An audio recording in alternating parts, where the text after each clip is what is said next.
যখন নিজ থেকে কিছু করার একটা উদ্যোগ নেই বা ওটা করার পরে এটা সাকসেস হই বা মানুষের কাছে একটা প্রশংসাও পাই, তখন অনেক ভালো লাগে, তাই না? আমার বেলাও ঠিক তেমনই হয়েছে। আমি এই ফার্স্ট টাইম হচ্ছে আমরা তো চার বোন মিলে হচ্ছে মাথায় আসছে যে আমরা একটা কাজ করি, যে সবাই মিলে একটা ড্রেস নিজেরা তৈরি করি। তো আমার বড় বোন হচ্ছে, ওকে আমরা আমাদের ফ্যামিলিতে সবাই ফ্যাশন ডিজাইনার বলি, তো ওকে এক কথা আমরা ফ্যাশন ডিজাইনারে বলি। আমাদের যত কাঁথা দেখছেন আমার পেজে হচ্ছে আমার কাঁথাগুলোর ভিডিও আছে, সবগুলো হচ্ছে আমার আপু ডিজাইন করছে। আর ও হচ্ছে যে দেখুন এখানে আমরা জামার কাপড় কিনছি 4 বোন মিলে। এখানে হচ্ছে ব্ল্যাক আর পিঙ্কের মধ্যে হবে, এই যে ও হচ্ছে না নিজ হাতে আঁকছে, আঁকার পর আমরা সেলাই করতেছি। এখানে দেখুন আমার বাবাটাও হচ্ছে আমরা কিভাবে সেলাই করি ওইটা অনুকরণ করে করে ও সুই ঢুকে এমনভাবে টানতেছে মনে যেন ও সেলাই করতেছে। আসলে বাচ্চা পোলাপান তো এমন যাই দেখে তাই করে। তো আমরা হচ্ছে এখানে সবাই মিলে হচ্ছে নিজে যার যার ড্রেস সে নিজেই সেলাই করছি।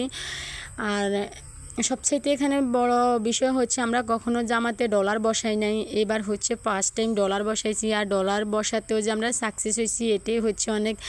তো সেলাই করার পর আমাদের প্রায় 1 মাস লাগছে, জামা সেলাই করতে আরও কম লাগতো, কিন্তু আমরা হচ্ছে যে এত বেশি করি সেলাই নেই, যখন পারছি তখন বসছি। এই যে আমার ফাইনাল লুক দেখুন, জামাটা কেমন হয়েছে সবাই কিন্তু অবশ্যই কমেন্ট করে জানাবেন। আমার কাছে তো মানে এই ফার্স্ট টাইম সেলাই করছি, তো আমার আপু কিন্তু আগেও সেলাই করছে, ও আমার বোন সেজো বোনও অনেকবার একটা জামা সেলাই করছিল, অনেকবার না। তো ও হচ্ছে সাকসেস। তো আমি হচ্ছে জামাটা আপনাদের সাথে আজকে গায়ে দিয়ে শেয়ার করতেছি। তো আমাকে জামাটা কেমন লাগছে আর সবাই অবশ্যই কিন্তু কমেন্ট করে জানাবেন।